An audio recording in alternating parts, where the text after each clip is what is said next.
Oh, hi. We're starting a new season of Drag Race. Ladies, are you excited? Yeah, so excited. Fresh like a freshly caught salmon. Yes, the Great White North, finally. Before we start the season, I just wanted to say you both are fun co-hosts. You're a fun co-host. No, you're a fun co-host. You're a fun co-host. Okay, you both are fun co-hosts, though. But actually, you guys are both really good co-hosts. Oh, I'll take that compliment. thanks. Hi. Thanks for coming. Hey, girl. Thanks for coming. Oh, grrr. Well, hello, and thanks for coming, Canada. My name is Seth. What's yours? Hello, it's Jamal. Hi, it's Stony. Hey, everyone. Welcome to Thanks for Coming, the most magically gay podcast. We're back again to talk to you all about everything that's happening on Canada's Drag Race. Yes, we're so excited about it, too. We love a fresh season, especially an international season. Yeah, Canada, it's always so fun. I love the international versions of different reality shows like Big Brother Canada. So I'm very excited for RuPaul's Drag Race Canada. Definitely. I have to say that I thoroughly enjoyed watching the season premiere episode more than watching All Stars 5. My goodness. I know shade, but all shade. We're just kind of having RuPaul's Drag Race fatigue, like I'm sure a lot of you are, listeners. So it's just very awesome to have like a fresh season, brand new faces, something to really, really, really get excited about. Yeah, I'm really excited actually for this season. Going into it, I wasn't quite so sure just because the Meet the Queens video was just kind of like whatever to me. Mm-hmm. But yeah, this season, after watching the episode, I'm way more into it than what I thought I was going to be. Yeah, definitely same. Like, pretty much every queen is like really great in their own way and really entertaining in their own way. So I was pleasantly surprised because if you listen to our Meet the Queens, we were kind of like a little bit like in the middle on a few queens. So now we've kind of got to know them a little bit more, and I'm like, all right, cool. Like, this is going to be super fun. Yeah, getting to see the actual episode helps a lot because the Meet the Queens videos, even just watching clips online of the queens before the show begins, it can go either way, really. Yeah, for sure. So before we get too far into it, we've already updated you guys on how we're doing if you listened to Tuesday's episode. If you haven't yet, I would suggest listening to it. Yes, please. And tell a friend about it as well. Yeah, and make sure you leave us a review. We love reviews. Thanks. So we have a couple of things to discuss today. I think we'll go ahead and start with a little bit of Drag Race tea. This tea involves season 11 winner, Evie Oddly. Hi, Evie. Trying to remember the different seasons here. Yeah, season 11. So earlier this last week, Evie tweeted, she said, "Congratulations to all my northern neighbors on At Canada's Drag Race for an amazing premiere last night. Except for Brooklyn Heights." Just like being silly. Uh-huh. And then someone commented, it's irrelevant who, but they said, it's just a fan, saying, "Leave Brooklyn alone, Evie, don't be nasty." And Evie says, "Nope, she was way too relatable and sweet and stunning for my approval." I love Evie so much. Me too. A different user says, "Sweet? Are we thinking of the same person?" Oh, you bitch. And so Evie's response is, "Maybe I'm just biased because our host never made eye contact unless she smelled an Emmy moment." Little shrugging emoji. Listen, everyone is coming for RuPaul's wig. I can't say I blame them. I'm glad Evie is. This queen is no bullshit, so I'm not surprised. Yeah, that's interesting. I guess with Ru being off social media now, you just be like, whatever, girl. It's not like RuPaul We can say whatever we want.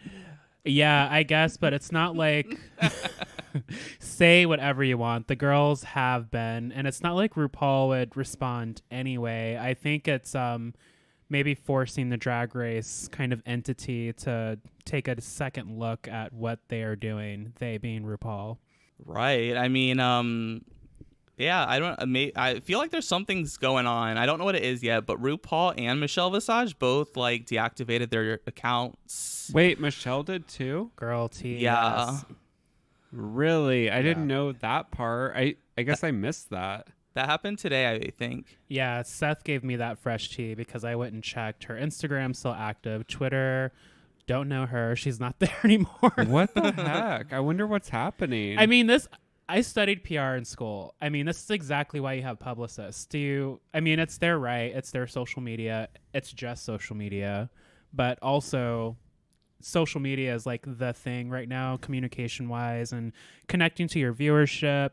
And I don't know why you would just kind of go blackout. I'm just like, has there been like a RuPaul's Drag Race coup? Like, did somebody enter the World of the Wonder and like somehow like kick them off the show? Oh shit! What if this is the gag of the know. season and James is like behind all of this? Well, there's like new rumors within the past couple days that either there's some sort of secret project going on, Okay. or the other rumor is that Michelle and RuPaul are retiring. Oh. Retiring. I couldn't. Maybe Ru, but Michelle. Why would Michelle retire? Now for Instagram, when there's usually like a big announcement or something coming on, the queens will archive all their photos. But I've never seen anyone just delete their whole ass Twitter accounts. And I just saw where Michelle just had an interview the other day though, where she was like, "Yeah, Drag Race UK 2 is still happening. We're just waiting for the COVID thing to be done." But like, she made it sound like, yeah, she's really pumped for like to film the next season and all that. Well, I'm not sure. Maybe she was planning on finishing the UK season 2 and then retiring. Yeah. Because theoretically that should have been done recording by now. Yeah. Because they are. Yeah, I mean that should have been done, and it was going to probably air this fall. Yeah. So I don't know. I guess we'll have to pay attention. Of course, follow our Twitter at TFC Pod. We will, of course, keep you updated on everything, all the tea that's going down with Michelle and Ru. So, and of course, everything else. Yes. And if you catch any tea before we do, please add us on Twitter, like Seth mentioned, and we will definitely give you credit on the show. Yes.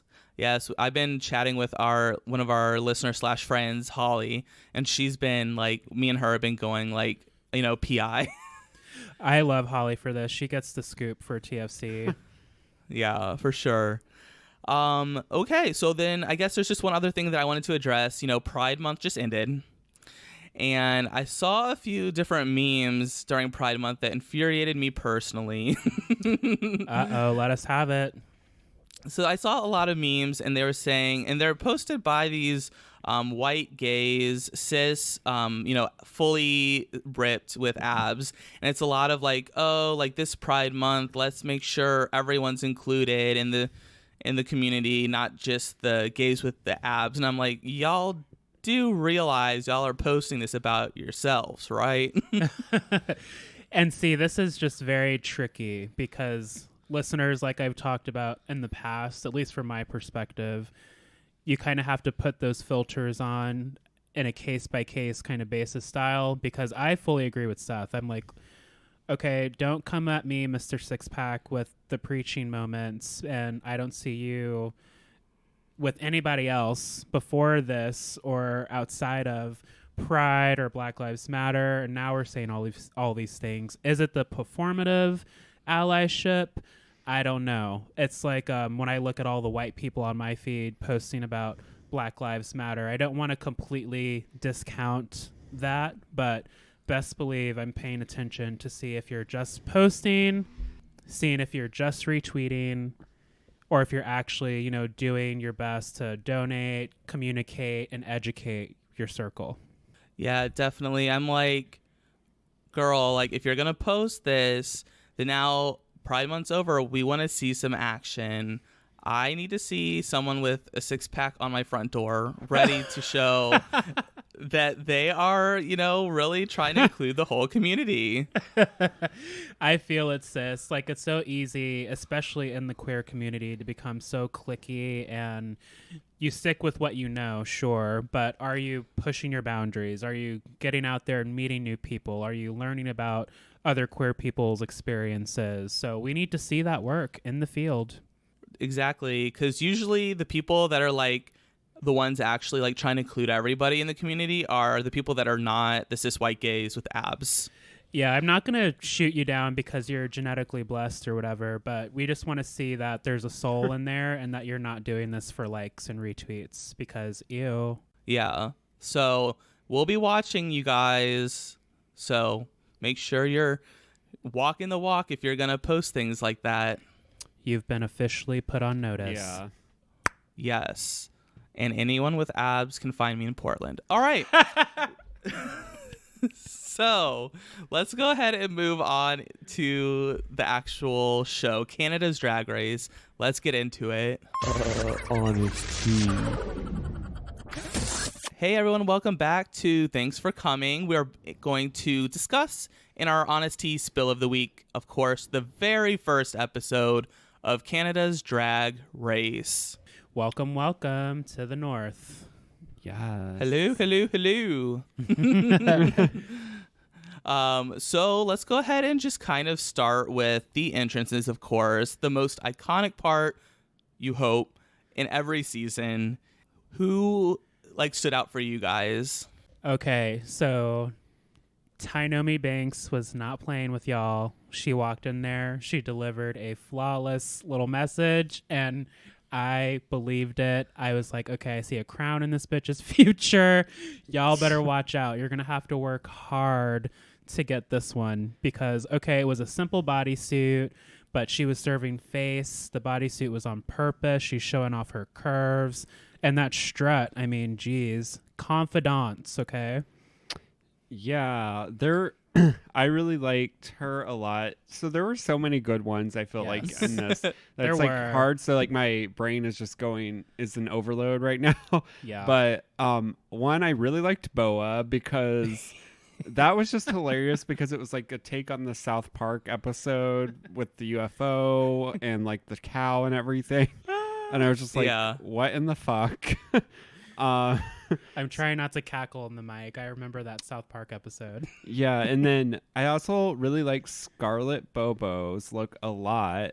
I thought that was amazing. Her hair, it was just such a cool rocker chick vibe that I was just like, this is so good. Rockstar chic. Priyanka was amazing. She was just so fun, and I don't know, she just she has such good energy, and I just want to be her best friend. I love the question mark too, because okay, that's a reveal. Okay, it's different. Yeah. It's out of the box, and this personality, it's everything. I just need more. I want to drink it up. Yes. Right. And then the other one off the top of my head, and then there are others. I'm just trying to not go on forever, but Starzy was fabulous. I love Starzy. This is a really good intro moment for the majority of the queens. Tynomi was my favorite, but Starzy stood out to me as well. Yes, I did like her, and I liked the call me mother. Yes. But Jimbo to me was just what in the fuck? This sort of acid trip Mickey Mouse. Yeah. Oh my gosh, that is perfect. Acid trip Mickey Mouse. Also maybe Nightmare Before Christmas Mickey Mouse. Yeah. Love yeah. that. Hi. Now I'm gonna go in a circle. So funny. Yeah, I agree with a lot of what you guys are saying. I think the most fierce entrance line is what Stoney says from Starzy. If you don't know who I am, then you can call me mother. Because it plays off RuPaul. But also, I love how fierce she is because she has won so many titles. And has been doing drag for so long. Clearly she's one of the higher, I don't know what you want to say, one of the role models, I would hope, for these younger queens. She's one of the more decorated queens. And with that being said, like Seth just mentioned, she's won all these titles. She's current reigning Miss Black Continental. Is that correct? The title? I think so, yeah. And I don't get any of these stereotypical pageant queen vibes. It's not that we're looking for them, but we know the scene when we know the scene, okay? And I didn't catch any of that shade or nastiness that some of the pageant girls can carry. And just another fun moment that I thought was Juice Box, because when Juice Box came out and then got her like bracelet like stuck on her thing, she's like, I can't move. Yeah, that was pretty iconic, actually. That was a moment. I was just like, bitch, will you just rip it off and put some glue on it?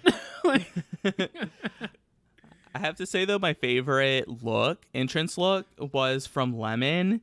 She comes in and she's like, pucker up, motherfuckers. Like, in this extravagant fur coat, this yellow fur coat. It was like enormous. It was like covered the whole stage. I'm about to lose my gay fairy fashion card, but this was very Belle of the Ball vibes with the yellow, of course. Yellow is my favorite color.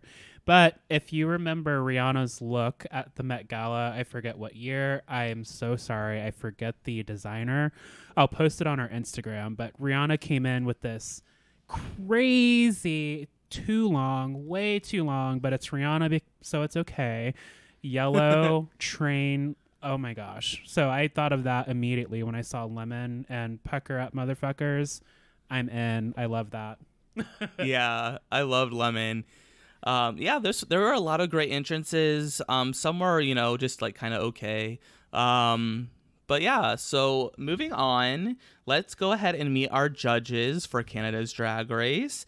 And this season, we have Jeffrey Boyer-Chapman, Stacey McKenzie, and the Queen of the North, Brooklyn Heights.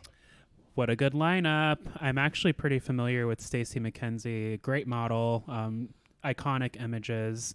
JBC, Jeffrey, of course, we know him. And Queen Brooklyn, slay bitch. Yeah, like what a come up for Brooklyn. For real. Yeah, Brooklyn I think she did a really great job as a host too. Yeah, I loved how she conducted herself as a host. She was connecting with all the queens. I love to see this. Definitely. I found out that Stacey McKenzie is originally from Jamaica and Kingston, where Rihanna's from. Oh, fun facts.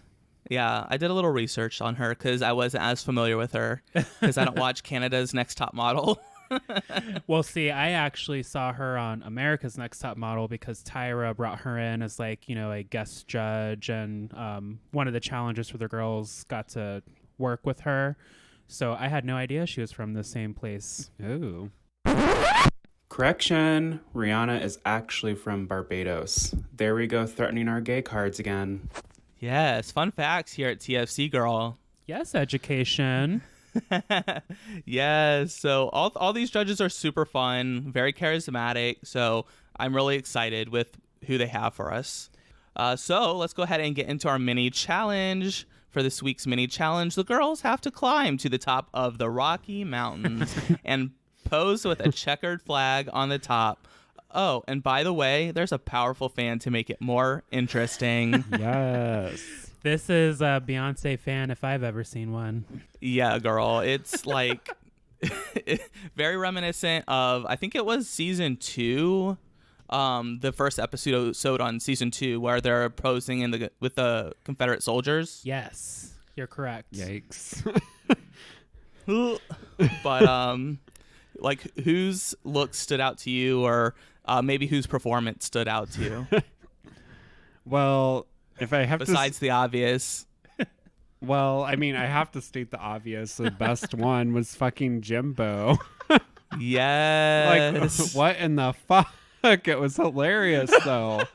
Like, all the judges were taken out. I was dying during it, and we rewatched the episode before this podcast, and I was still dying from it. Like, it just, I don't know. Like, her walking up and just being like, oh, this isn't hard. I know. And, like, acting like everything's fine. And then the fan goes off, and she just is like, ah! It's like if the Wicked Witch were getting dumped water on her and she just started melting. This was Jimbo in the wind. Yes, Jimbo is like perfect to me. Oh my I'm gosh. sure Jimbo's not for everybody that's watching, but I just love Jimbo so much. I feel like Jimbo's going to be one of those queens that just like for me does nothing wrong. Yeah, I could totally see, Canada's Drag Race and this podcast turning into a Jimbo Stan account. So apologies in advance. Lemon served a fierce look. I love how she worked that garment with the wind. Very smart. And Priyanka's lashes were giving me life. Her lashes almost let her fly away. Yeah, she was about to take off like she had a Red Bull or something. Yes, girl. Yeah, I think I agree. Also, Boa was pretty epic in this shoot. Boa did well with the UFO on her head. Maybe that's Ornatia's home. Maybe. Or maybe that's what Tammy Brown uses to teleport me to Mars. I like that story more. But of course, also one of my favorites, Rita Bega. It's just like that like yell is just so good. Yeah, I actually referenced Top Model when we were just on the couch. Stoney's probably looking at me like, what the hell are you talking about? Because Tyra Banks is always like, make the sound because it will come through in the image. So I was fully expecting Rita Bega to win. Yeah, I mean, I thought, like, honestly, I thought that Jimbo would win, but, Yeah. I guess the picture wasn't quite the same as the performance. Yeah. Mhm. I guess it came down to the picture because, I don't know, I was kind of like, why did Kine win? But whatever. I guess the picture was good. Yeah, I don't know. I mean, I'm looking at the picture now. I guess it's good. The placement of the flag, she's very smiley. The spotlight's hitting right. So I don't know. With these picture challenges, it's sort of like a story utensil to like push whatever they want to do. Right. It's Yeah. kind of not a big deal. It's just like, okay, it's just to pick the boxes anyway. So whatever. Mm-hmm. Right. All right. So, of course, yeah, like we said, Kine wins the first mini challenge. Congratulations, girl. So for the maxi challenge, the girls have to design a high fashion look for the runway using themed boxes that scream, "Oh, Canada." I love these challenges because we love to see the creativity, and two, they've got set materials that they have to work with, so we get to see who can sew, who's really good with glue. Yeah, I like this challenge because, yeah, it's like a preset box for every single person. And also with Kine having to like assign them, like it's kind of funny how that like plays out and the drama that ensues from it. Definitely. Yeah, there was a lot of drama that stems from it, sort of, because Kine says, "Oh, well, I hear whisperings of like what they wanted, and then I just give them something else." Oh my gosh, we'll get to Kine later, but villain much? I think so. And you know what you're doing, Queen, so don't play and don't try it. Yeah, so then the boxes were interesting. Of course, as Americans, not all of the boxes like made sense to me. I don't know. I know the Anne of Green Gables one that rang a bell for me. Also, the Quebec Foie one does as well because Avi, Quebec's very cold, and Foie means cold in French. And in Quebec, they have like their own dialect of French called Quebecois. Okay, Yeah. I would not know that. I connected with the Yukon box because the gold rush in Alaska, so that's the only one I really knew. Yeah, I just was more looking at like the colors and then like that was it. Fair. Yeah, I mean, I've been to Canada. I've been to Canada once, and it was to Quebec. So that's sort of like my knowledge bank. So if there's any Quebec like references, like I gotcha. There we go. And we'll have to like reach out to our Canadian correspondent for more details as well. Yeah, we have quite a big Canada listenership, so I hope that they all enjoy these podcasts about their country. Yeah, and please drag us where appropriate. Yeah, but like, tell us what's going on. Yes. All right, so we're back in the workroom. Everyone's busy working. Status update: Lemon is looking for her lip gloss. I just want my lip gloss. Oh It's my! very important. It is very important. I have 5 chapsticks right now, and I only have 5 because I haven't left the house. I usually lose my lip gloss. So I feel the struggle, Lemon. I've got you, girl. Yeah, it was funny to me. It was like the pheromone of the season. Yeah, I mean, it sort of reminded me. I think it was Morgan who was like, "Where did my pen go? Someone took my pen." Yes, pen gates. Yes. So then Boa talks about being sober because she had partied too much and used too much substances in her past. Juicebox also has a similar story, and so those two were kind of talking about people actually stopped coming to their shows after they got sober, which is such a weird concept for me. Yeah, I think those people might be part of the toxic viewership and toxic fans of the drag community, because you don't need weed, you don't need alcohol, you don't need necessarily the party drugs to have fun. And these queens have overcome a very tough chapter, in their lives. And I think it's much harder to not drink and not do those things because it's so easy to obtain and consume. So to hear that was just wild to me. Like, I don't want your tip anyway, bitch. Bye. Well, to me, I would think that if they're sober, then they are like more aware during their performances and can do a better job. Yes. I don't know. Weird. But all right. Well, we are about to talk about the runway. So you know what that means. It's time to take a break. BRB. Hey, everyone. Thanks for listening to our podcast so far. Thanks for coming. Right now, we're probably refilling our drinks or maybe even gluing down our lashes again. While you wait, here's some things that you should check out. Yeah, remember everyone, you can email us, tfcpod@gmail.com, and tfcpod on Twitter, Facebook, and Instagram. Oh, and one more thing. You're not my real dad, and you never will be. Anyways, back to the show. Well, hello everyone, and welcome back to our Honest Tea Spill of the Week. Wanted to apologize that you guys had to wait so long. I just got stuck in a bag of cheese curds. They were so good. Ooh. Yeah, it's very keto, right? Yes, actually, they are. I love cheese. I love lamb. Girl, I love cheese too. Look at my fucking Twitter handle. Hot cheese, please. Yeah, me and cheese have a love-hate relationship. I'm going to have cheese Yeah. after this podcast. I'm going to take a bath in queso. Ooh, that has to be great for the skin. I've heard good things, so I'll let you know. All right, you guys, let's go ahead and get back into it. It's time for the runway. Special guest judge this week is Elisha Cuthbert. Hi. Hi. I was excited to see her. I really enjoyed the movie The Girl Next Door as a recent high school graduate, and it just really hit home with me. I don't know why. I don't know. I mean, it has like Emil Hirsch in it, and I just think he's so cute. So He's adorable, and I feel like, well, I don't feel anything actually, because I'm terrible at this game. I'm like, it's that one person from this one movie. I had no idea who she was. It took me a minute to remember who she was because I love that movie as well. it has been some time since the movie came out, so she looks a little bit different. But yeah, I was just like, oh my God, that's cool. I didn't know she was Canadian. I live for a high pony too. Yes, Yeah. High Pony. She was serving us like Baby Spice realness. Yes. So the category on the runway this week is Canuck Couture. So I guess we'll kind of just discuss these girls' looks. What did you guys think? Well, let's do a typical TFC fashion. Who do you think had the best looks?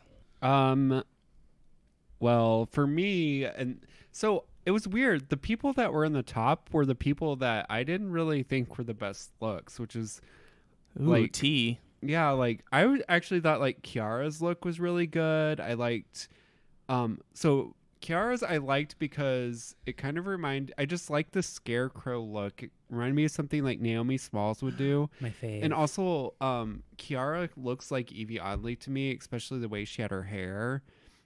Oh, I can see that. I think I know what look you're referencing. Yeah, so I was just like, I really liked hers. I really liked Priyanka's. I thought it was cool and campy with the crabs.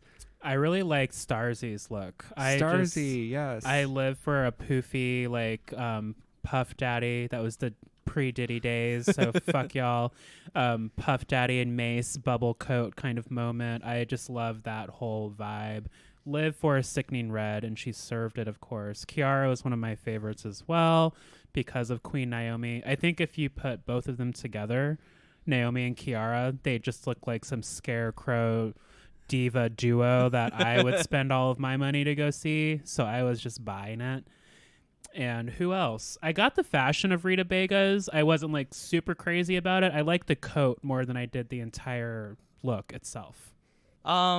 I guess for me, I would have to disagree with you about Rita Vega because I thought she was really creative. I will agree that her dress was a little bit simple, but I think that her attention to detail really made up for that with like the frostbite hands and the ears, because Quebec is real cold, girl. Like, it's no joke. That's true. That's true. I mean, I didn't dislike her look. I guess I was more just like, there were others that I thought did just as good as her, so I was confused, like, why. It was just weird to me the way that it was like, okay, these queens are safe, and it's like, okay, well, I don't really see why they were safe, where I feel like they should have been in the top. I mean, I feel like there were a lot of good looks. Like, I really enjoyed Jimbo's. Yes. It's really hard to make Rainbow look fashionable. Yeah, no, that's absolutely correct. Jimbo is one of my favorites as well for that exact reason. Rainbow colors, all those primaries together, clash city, and somehow Jimbo pulled it off. There were a lot of strong looks for sure. Yeah. Tynomi Banks too. That was a really good look. That was cute. If you give me like lumberjack vibes, I'm probably gonna buy it. Yeah, she clearly has caught a lot of squirrels here. I mean, she had a whole like flock, you know. Squirrel sock puppets. Yeah, and of course Boa's green potato booby look. I'm gonna have to agree with Brooklyn Heights on this. Kind of in the clips of the judges deliberating, I felt like I did not want to like this look, but then Boa comes on with her Boa-ness, and I was like, okay, bitch, you're really gonna make me like this look, and I bought it. Well, I guess that's where I was a little like, don't get me wrong, I like Boa, and I thought she should not have been in the bottom by any means, but I feel like she should not have been in the top. Like, I felt like, yeah, she top safe maybe. Yeah, like she was like, came out and she was like really fun and a lot of fun energy, but like for that look to make the top, like that to me was a little far-fetched. I don't know. Yeah. I feel like swap Boa out for somebody that was safe, like Anastasia. Starzy, yeah. Starzy, yep. Yeah, I know, to sort of like interrupt our conversation, Starzy was very vocal about thinking that she had won this challenge on Twitter and that she was robbed for her look. Uh-oh, are we getting the pageant diva via the Twitter feeds? I mean, how did it come across? Like, was it cute or was it like very kind? It was cute. No, it was not. It was not like me. To me, it didn't come off mean or anything like that. It was just like, I was robbed. And a lot of people were commenting under saying that they agreed. I do think that she should have been in the top. And for that, I will say she's robbed for not being in the top. But as far as winning the challenge, I don't know if I would say Starzy won. Yeah, I completely agree. She should have been at least recognized in the top somewhere, not safe for sure. Right. Not just safe, excuse me. Yes. For me, Priyanka was real solid. Definitely, like, I don't think that would be a top for me, but like a top safe. It's a good first strong runway look. Yeah, I mean, it was really interesting. I liked the outfit. Like, it was really put together well, and it was really interesting. I liked how she was, like, really spontaneous with, like, the crab leg. That was really cute. So, yeah, she had a lot of good moments. So I feel like now we're kind of getting towards the bottom, the ones we don't like so much, and let's just start talking about Juice Box. Oh, Juice Box. I mean, I saw what was in that Barney bag, and it just had so much more potential. Where did all those other materials go? Like, I get that Pop Princess is kind of like your brand, but okay, have you seen Lady Gaga? Have you seen Rihanna? Have you seen Britney Spears or Christina Aguilera? Like, push it, even if it's like a wild ass chunky accessory. It just felt very bland to me, and I was lost. Yeah, it was just a little basic. I mean, she basically just created like a mini skirt, like broke up a CD and pasted it on there. Like, it was not, I don't know.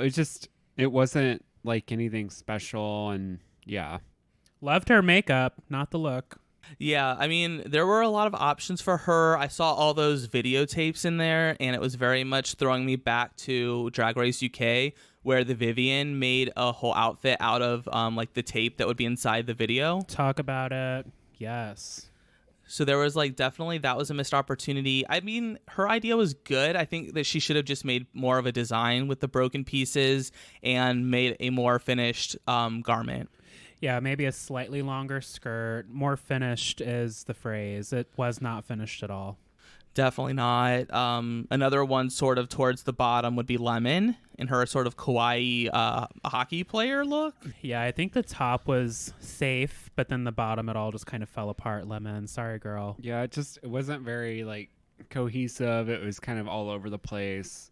It was like if Sailor Moon were playing flag football and they didn't want to get their good skirt dirty, so they took it off. Yeah, I also think that's like the danger in like these challenges too, where some of the queens will just start like pasting things on like, and they're like, yeah, they're like, girl, I'm going to put everything on here. Hot glue and a prayer, bitch. Hot glue and a prayer. Yes. Another look that didn't really do much for me, I would say, was Alona. Yeah, I didn't like this at all. I think this would have been much better in a different color without the stringy things. I wasn't sure if she had a vision or explanation for what those were. So I love that Alona's serving all this body. I love to see it. I thought she looked sexy, but I was just distracted by the combination of it all. Yeah, I didn't really like it, and I do like her a lot. I liked her intro, actually, when she walked in. She was, like, being the bitch on the phone. Yeah. But, yeah, this look was, to me, didn't make a lot of sense, and, yeah, like, good thing she was safe, because I feel like she could have been, like, one of the ones on the bottom. Yeah, and of course we want to see more of their story, because she's got the indigenous peoples background. They're non-binary. There's just so much with Alona that we want to learn more about. So it's like looks like this. I don't want to be too picky and harsh, but girl, let's step it up so we can learn more about you and what you're bringing to the show. Right. And one thing that confused me about them was one of the things about Alona is that they do like a what's it called? The monochromatic looks. Yes. And to me, we got like gray and orange, so I'm not sure if she just was not able to make it monochromatic because of what was in the materials that were in the box, or what the case was, but I guess they were able to match it with the wig. So yeah, good point. I love those monochromatic looks too. From what I've seen online, she can definitely serve that, so maybe we'll get something better next week. Yes, and we have of course Scarlet Bobo, cowgirl fantasy. Ooh, Scarlet Girl, you're lucky we like you, because you got real lucky this week with that. Yeah, I think this look was not her best. And I mean, she did admit she did not really know how to sew, so it makes sense. She just kind of like wrapped a rope around her and hoped for the best. And so is that in the instructions for the outfit? Yeah. Unwind rope A, place through B. Fucking IKEA instructions for this look. Yeah. Oh my gosh. But yeah, I don't know. To me, that was like a lower safe look. Not so great. And then the last one that was, I don't know, controversial, maybe not, is Kine. Oh my God. I'm sorry, listeners. Okay, I'm just not here for an ashy wig. I feel disrespected. I feel offended. Queens, the least you can do with this hair. I'm not saying grease it up like you're a black girl like me, like, but put some kind of sparkle on it. Like, show us that the hair has some life. You could not walk in the garment. And I'm also really upset because I love a gold moment, and this was just completely missed. I appreciate the confidence, but I mean, it was like Christmas on your legs. Everything else was like cheap wrapping paper, and I was just not buying that wig. I'm sorry, girl.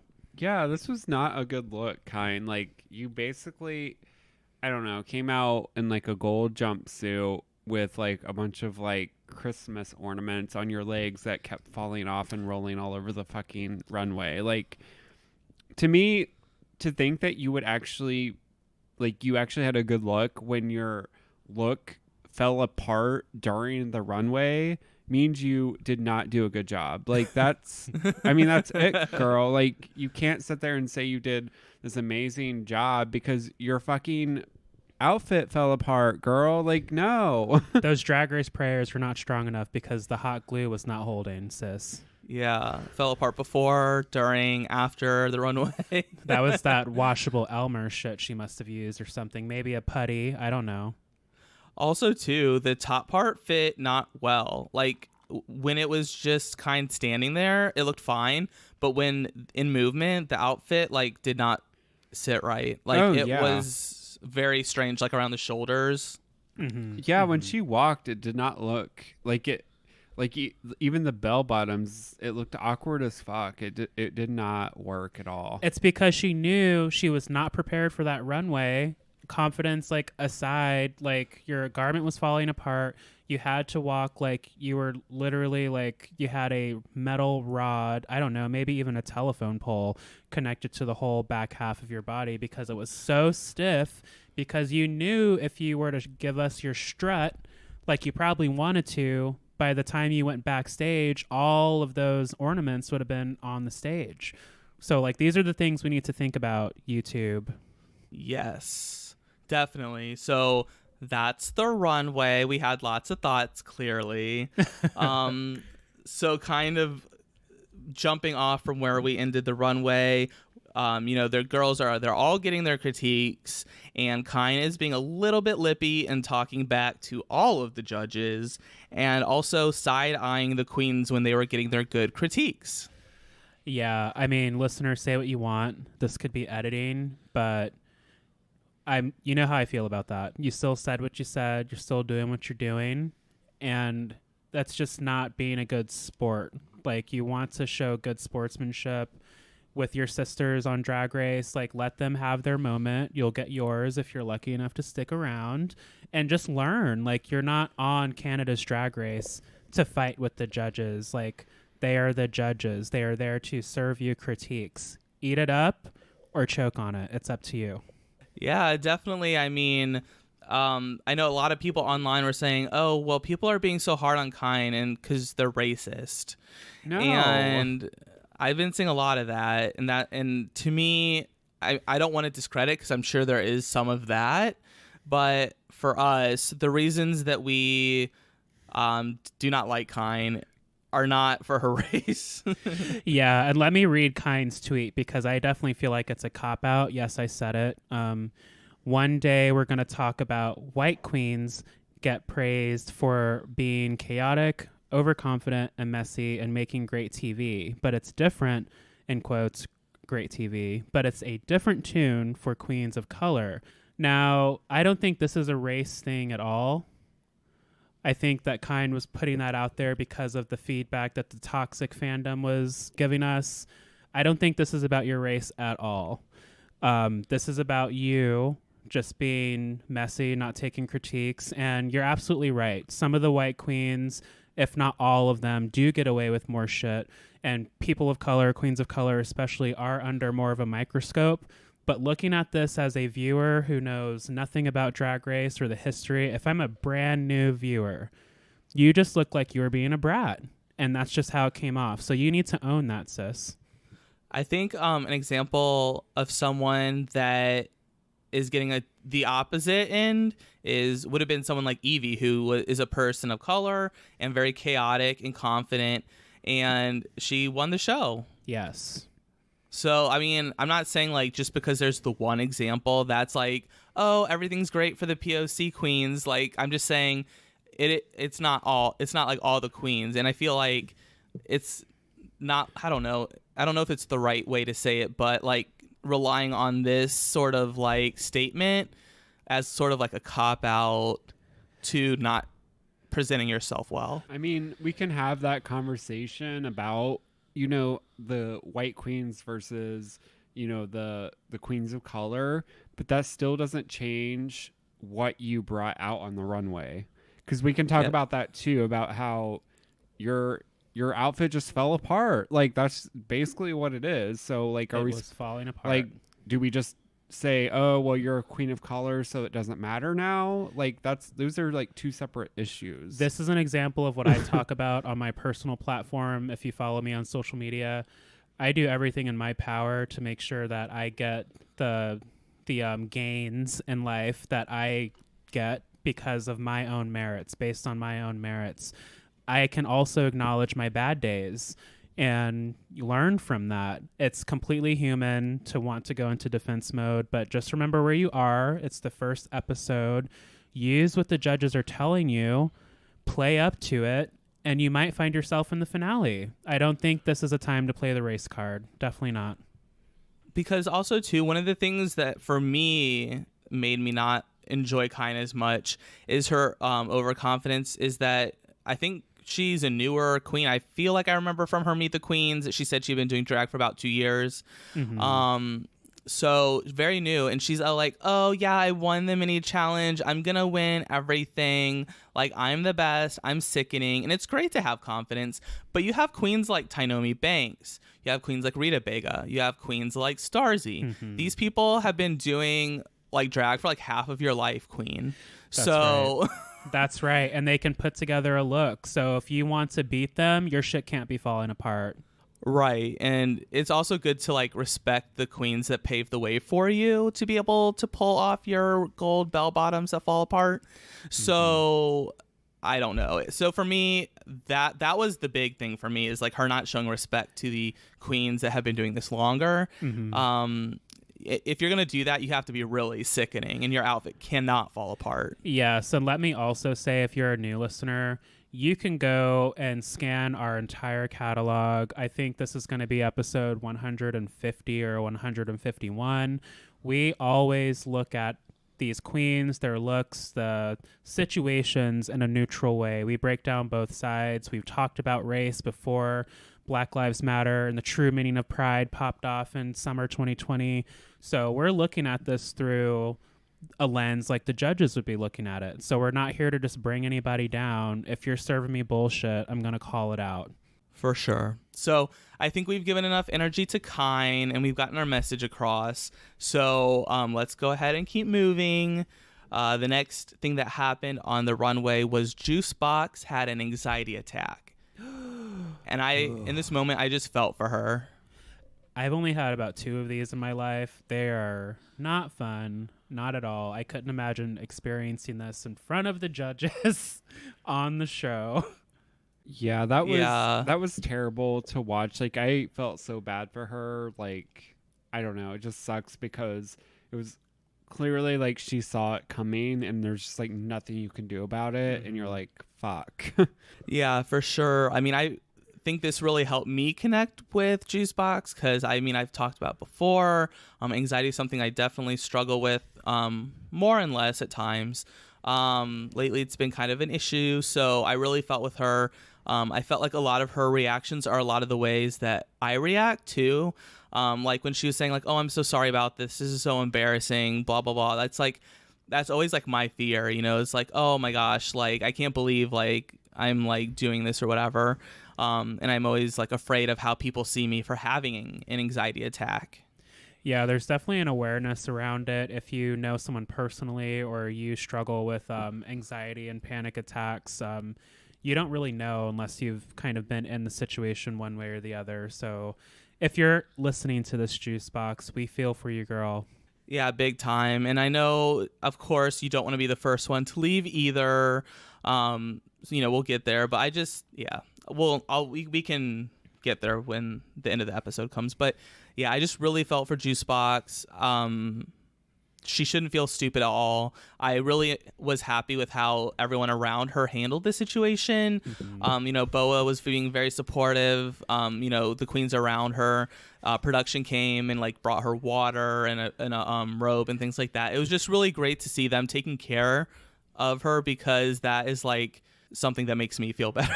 Is if someone's there to be like, you're fine, everything's okay, like we got you, do you need anything, like what's going on? I think I would like a Rita Bega coat hug the next time I'm feeling stressed and super anxious.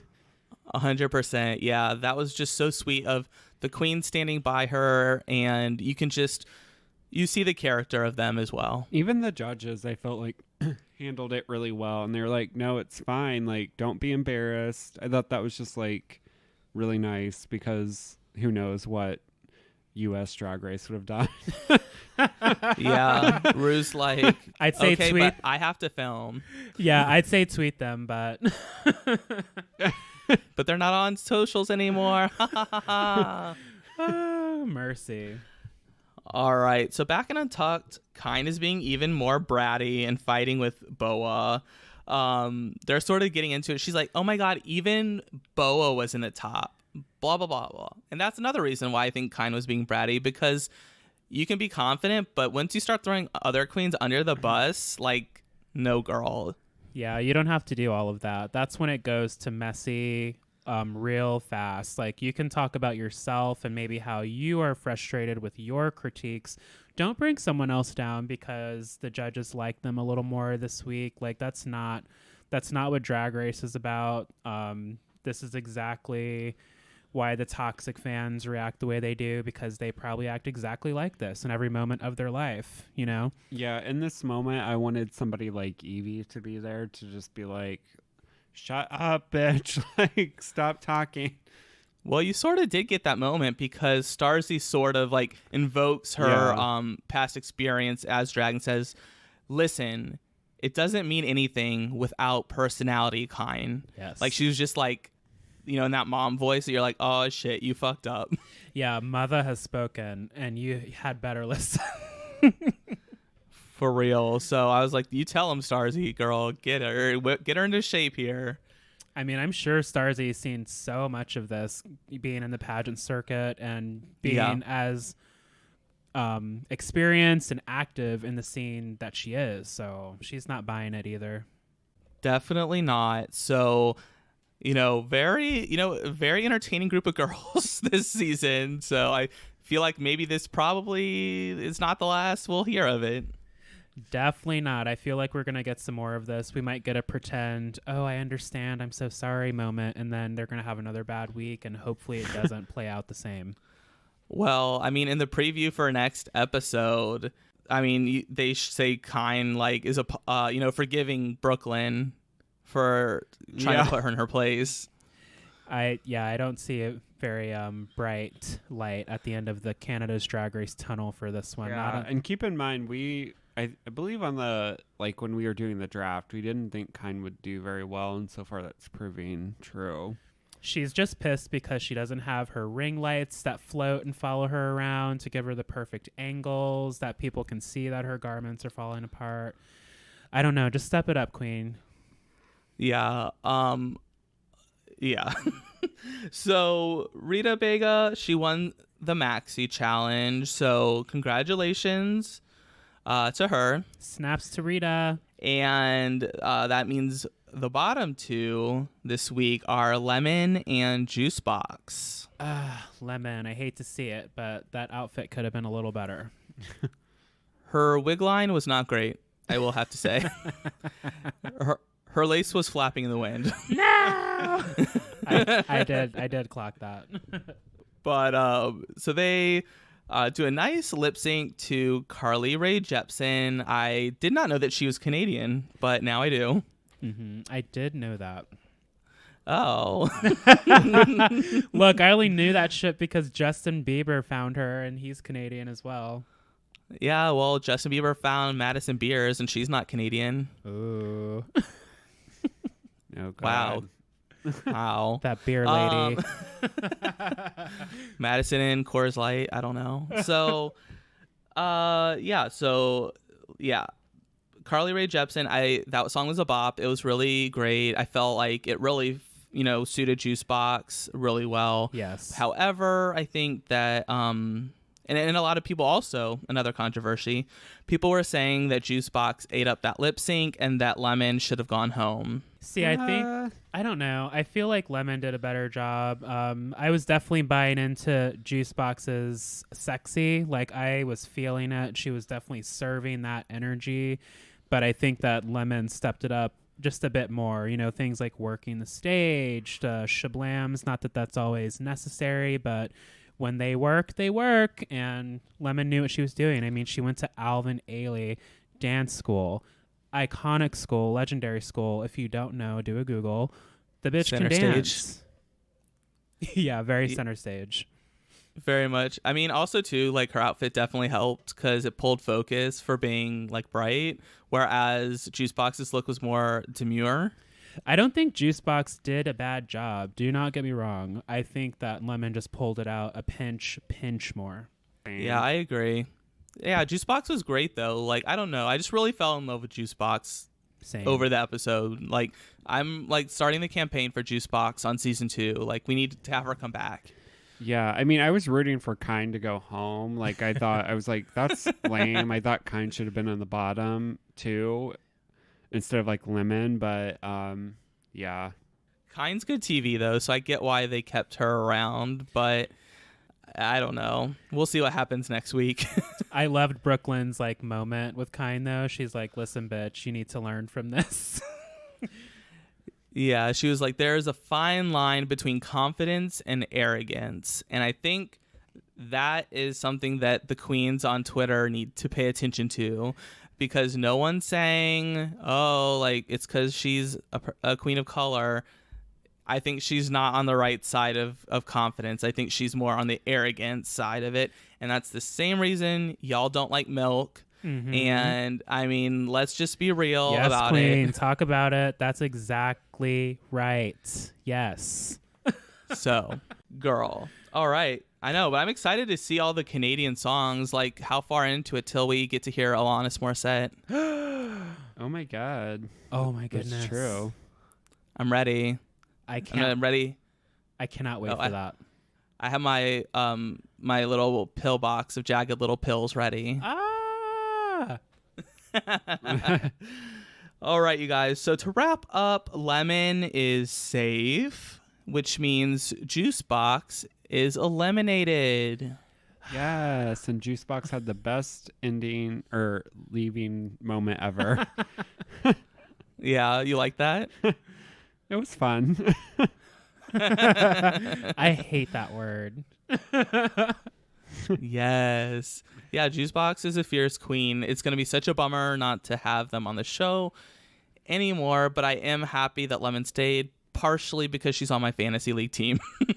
Amen. I do want to see more of what Lemon can do. Lemon's so fun. I did hate to see Juicebox go because I spent like the episode connecting and warming up to Juicebox, and then she was gone. So I really, really hope we get to see her in a future episode somewhere.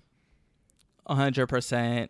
So, yeah. So I think now we will be able to move into our fantasy draft, our fantasy league. Stoney, would you like to update us on what's going on?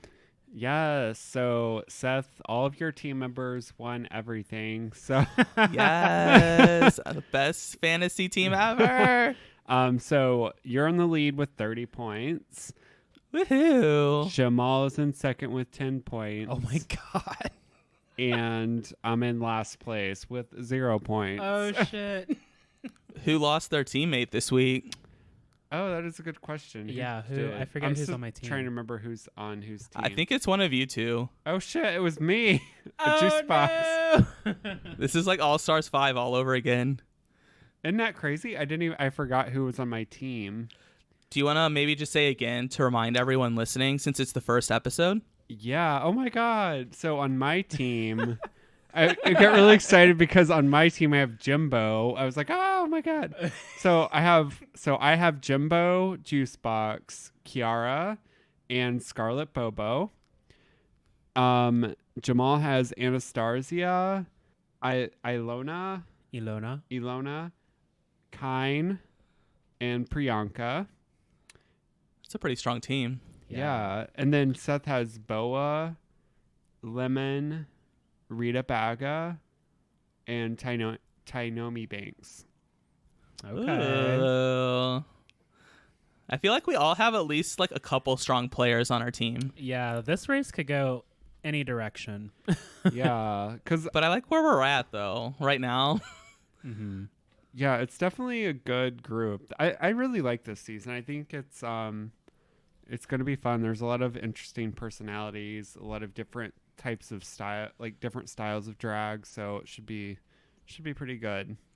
And please, listeners, when you're viewing the show, use your constructive lenses, but remember to have fun. Like, it's Drag Race. Let's just have a good time together. Support the queens.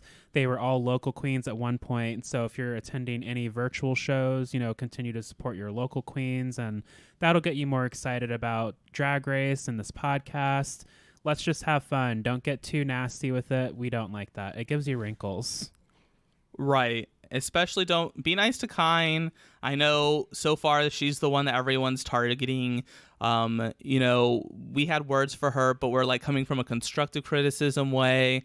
And I hope she turns it out. Like, I mean, I feel like we're going to get more attitude next season, but I feel like at some point we're going to get to know the real Kine. Mm-hmm. So I'm looking forward to that. Amen. Don't send hate to any of the queens. Yeah, Thank you idiots. Don't do it. You idiots. Soundbite.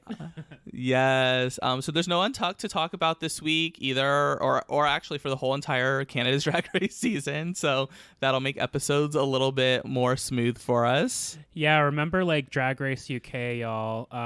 Untucked is kind of like built in. So that's where we would really have our Untucked convo. So I'm sure there's going to be some episodes where we get more into the behind the scenes tea than others. Definitely. All right, you guys. Well, we will be traveling back to America now. So until next week, bye. Bye. Okay, bye. See you later. Sayonara. Hasta luego. He's giving me options. Oh, hi. I'm leaving. Bye.